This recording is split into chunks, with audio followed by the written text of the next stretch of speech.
things, the difference between John McCain and Barack Obama, because this is a race where there's a really big difference between the candidates. The first is on the economy.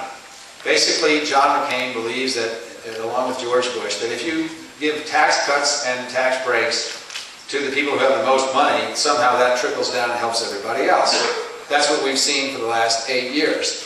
I'm not making this up, one of John McCain's solutions to improving the economy for the working people and the middle class people in this country who are starting to lose their houses is to give more tax breaks to ExxonMobil. I'm not making that up. He actually believes that's going to work. We have had 8 years of that. We cannot afford 4 more years of Bush-McCain economics.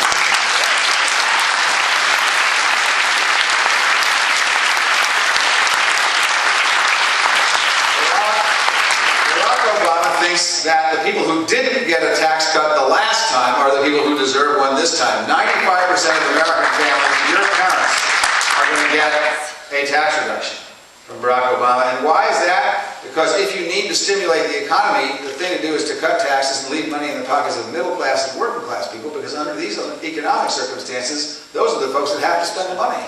They have to spend the money, they have to use it to stimulate the economy. So that's number one. That makes sense to me, that you want somebody who's going to be on the side of working people and middle class people and not necessarily try to do what we've been doing unsuccessfully for the past 8 years. Secondly, the war in Iraq. Now, the difference between John McCain and Barack Obama and the war in Iraq is really clear. It's 98 years in Iraq. And, the McCain folks get all angry when I say that. Well, he didn't really say that. Well, actually, he did say that. We have it on tape. We put it on television so everybody could see him say that.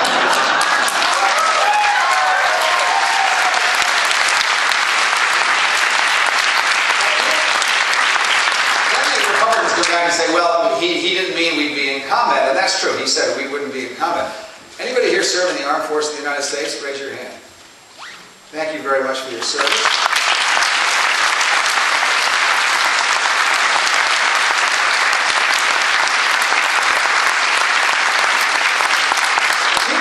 Raise their hand know very well that if you think you can occupy a foreign country for 100 years and not be the target of somebody's bullets or somebody's bomb, you don't know what's going on in Iraq. You must have gone over there with 100 bodyguards and Kevlar vests to escort you around. We can do better than that.